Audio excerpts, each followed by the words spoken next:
I've been collaborating a lot with Selector in the field of TCR discovery because we've basically published a method last year that allows for the highest throughput identification and also tracking of antigen-specific T-cell receptors in cancer patients.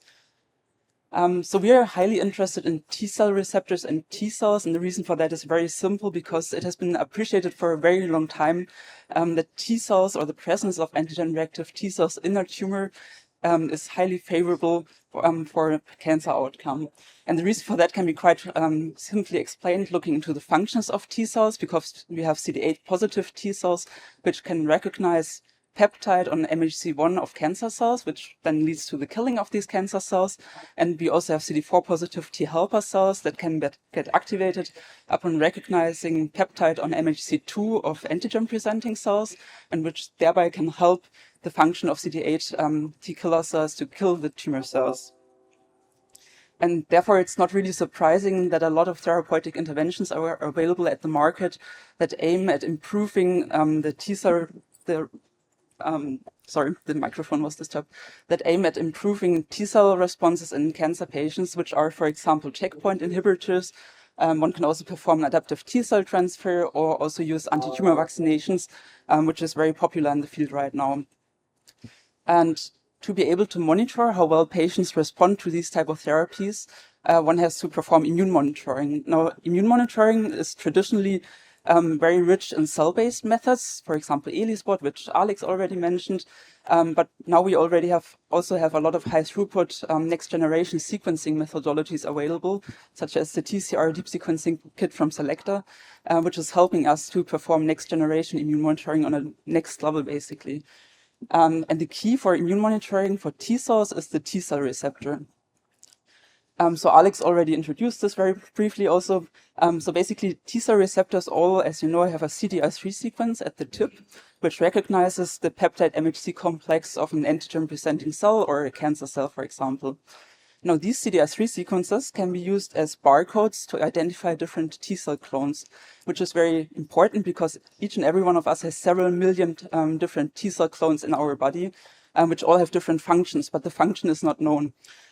So if you, for example, have an infection, let's say with flu, you can basically identify, for example, antigen-reactive cells by checking what cells expand basically during the infection with flu using TCR beta deep sequencing, because you will basically see an increase in the frequency of a particular CDR3 sequence in your deep sequencing data sets.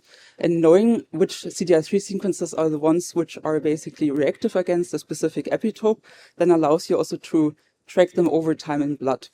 So if you have reactive T-cell receptors that are known, for example, to be cancer-specific, you can track them over time by simply having repeated samples from blood and perform TCR deep sequencing on all these blood samples to track them over time.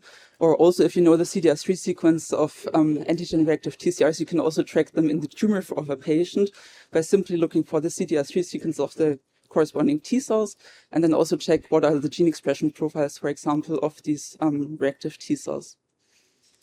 However, I told you each and every one of us has several million different T-cell clones in our bodies. So finding that one particular T-cell clone that is reactive against the epitope of interest is kind of like looking for a needle in a haystack.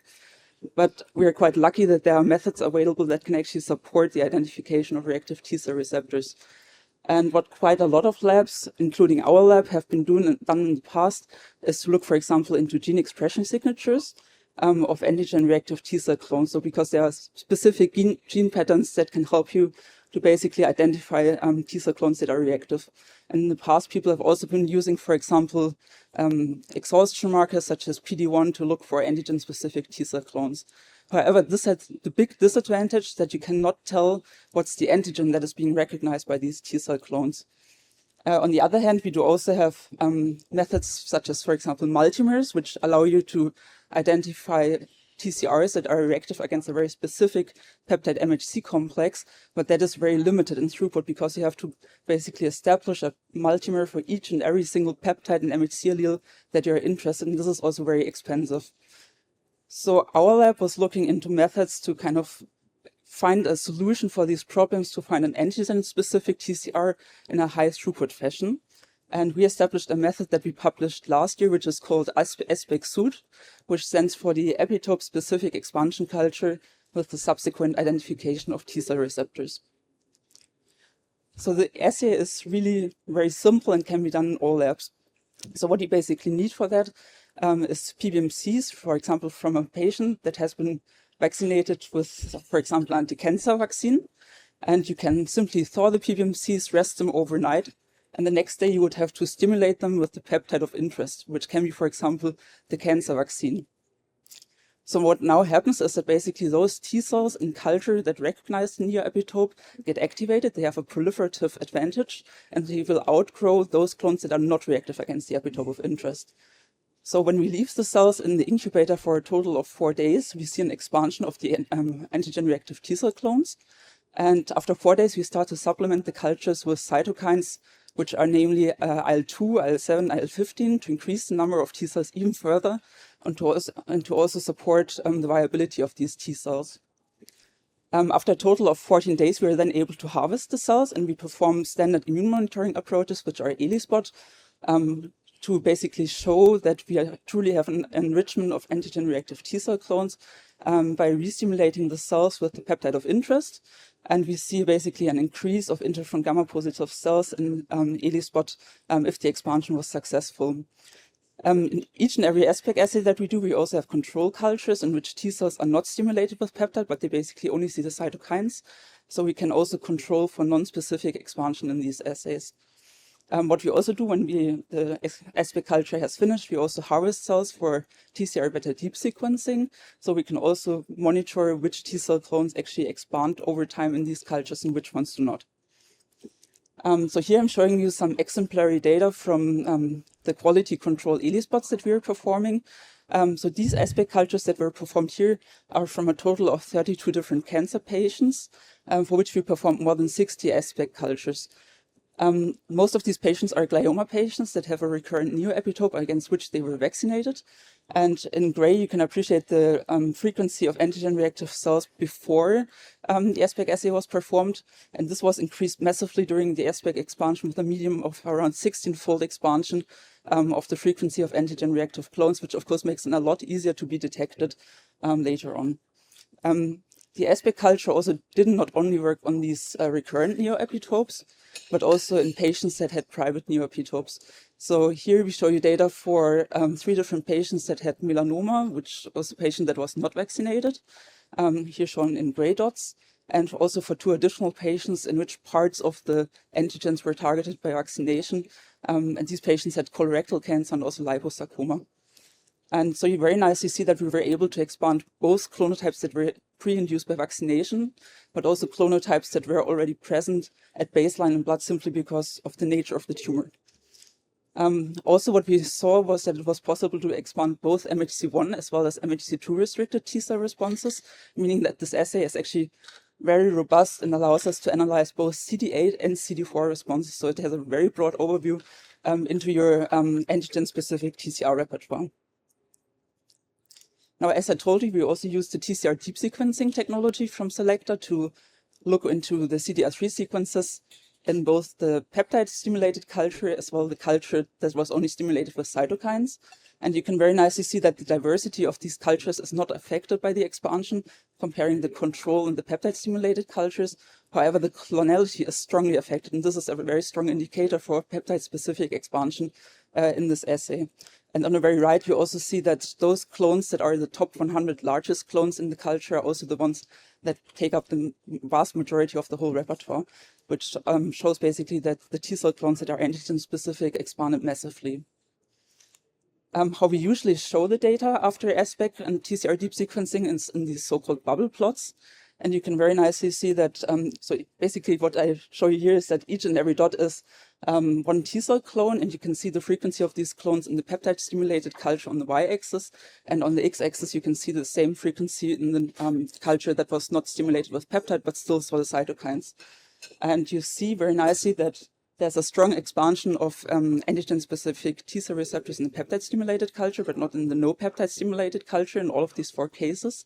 And because we were curious to also validate that these TCRs are indeed also functionally relevant, we also re-stimulated the cells with the peptide of interest and sorted out TNF-alpha positive or 4-1BB positive cells that we then also used for TCR deep sequencing and mapped them back here in these bubble plots as the dark colored basically bubbles. And you can very nicely see that those clones that expanded in SPEC are in fact also those that were functionally relevant. But we didn't stop there because we also want to functionally validate these TCRs. So we selected a random subset of TCRs. From the SPEC cultures, we performed single-cell sequencing also as well in the post-SPEC cultures to get to know the alpha and beta pairing of these TCRs.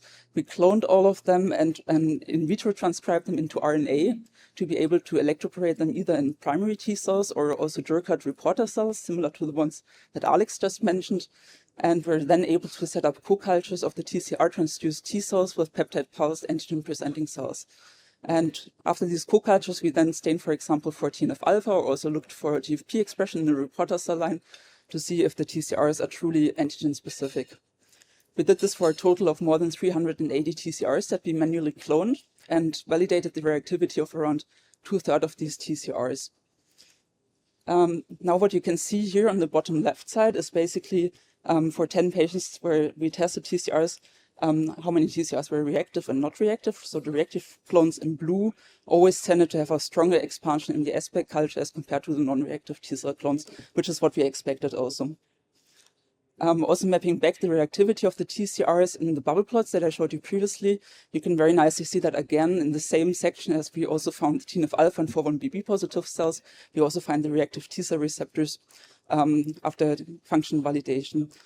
For the right patient, ID24, you also can see that some of the TCRs in dark blue that were non-reactive are also expanded in the SPEC culture, but thanks to the control culture in which no peptide was added, we are able to see that they are just non-specifically expanded because of the addition of the cytokines to the SPEC culture. So it's very important to also take that along. So because of the data that I showed you in the previous two slides, we then set up some heuristic rules to define candidate antigen-reactive T cell receptors in our SPEC cultures. So we say that TCRs that are expanded stronger than 10 to the power of -3 after SPEC with peptide and that are not expanded in the control culture are basically our candidates that we want to analyze further. What's also very interesting here in this plot, you see that we also map back clones that we found in VDJDB to make sure that clones that are pathogen-specific are not expanded in the SPEC culture, and indeed they are not expanded in the peptide-stimulated culture.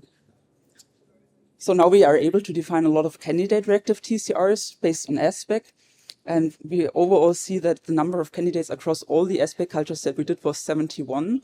And for some patients, we reach up to 240 candidate reactive TCRs that we can then analyze further. And again, very important, here we see a lot of MHC2 restricted TCRs because in the cancer vaccination, we use a long peptide, but we also saw a lot of MHC1 restricted T cell responses. So basically, again, you can use this assay for both CD4 as well as CD8 T cell repertoires. Now looking again back to the T cells that we experimentally validated in our cultures and looking if they are analyzing only those that are basically annotated as candidate reactive TCRs, we see that around 3/4 of them are in fact truly antigen specific and were confirmed experimentally to be reactive against the antigen of interest. So the protocol for this assay is published. I will also provide you with a QR code at the end of the talk, so you can also repeat it in your own laboratory. And in fact, we also implemented a pipeline where you can online upload your TCR deep sequencing data generated, for example, with the selector kit, and then select the TCRs of interest after setting specific cutoffs. And basically, the tool allows you to export a list of CDR3 sequences that you can then use for downstream analysis. And also, we implemented that you can look for TCRs that are also present in VDJDB in your data. And you can also filter for HLA alleles of interest for your patient, because of course that also has to match to the VDJDB data set. So finally, I also want to show you some immune monitoring data for some of the patients where we performed SPEC and defined candidate reactive TCRs. So this is data from a vaccination trial in which patients received a long peptide targeting a glioma antigen. And you can nicely appreciate that the TCRs that are defined as candidate reactive were expanded over time. So they are not present at week 0 when the vaccination started, but then ramp up strongly and also contract as expected. And the data overlaps very strongly with what we also saw in the traditional ELISpot assay, here shown as a dashed line. Also, what's very interesting in this data set from these patients is that we also had tumor tissue available from these patients after they received the vaccination. So we are also able to map back the candidate antigen-reactive TCRs in the tumor of these patients.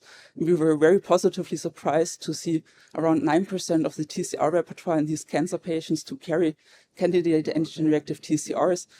So we can get a very comprehensive overall overview of the antigen-specific TCR repertoire using the ASPEC assay in these patients, and also perform downstream analysis, for example, on the single-cell sequencing data.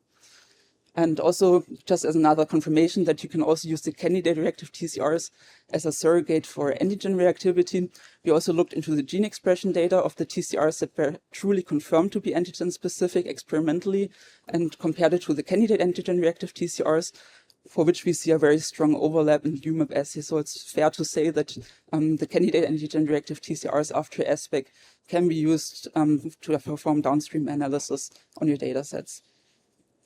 With this, I'm already at the end of my presentation. So here you see QR codes for both the publication that we published last year, the protocol which we published on Protocol.io, and also the TCR Select tool. So please feel free to use it. And I also showed you that ASPEC Suite is a very robust assay that gives you a very broad and deep overview about the candidate, about the antigen-specific T-cell repertoire in your patients, because it allows you to, first of all, perform antigen-specific expansion of the T-cell clones of interest. It also yields a very high number of candidate antigen-reactive TCRs, which is not what you would typically see using, for example, multimer approaches. It's very pronounced expansion, so you can also use the T cells for other downstream applications. We also do this in our laboratory. And moreover, it's a very reproducible assay, which I didn't show you, but we see that the same candidate antigen reactive clones come up if you perform the ASPEC assays multiple times, each time thawing fresh cells. With this, I'm at the end of my presentation. So I would like to thank especially the immune monitoring unit in Heidelberg, and I also want to highlight Isabel Poschke, who is heading the immune monitoring unit. She cannot be here today, but so I'm presenting the data. But if you have any questions, feel free to reach out to her. She's very experienced in immune monitoring and T-cell based assays in general. And also I would like to thank our main laboratory at the DKFZ, which is headed by Michael Platten. And with that, I'm at the end of my presentation. Would be happy to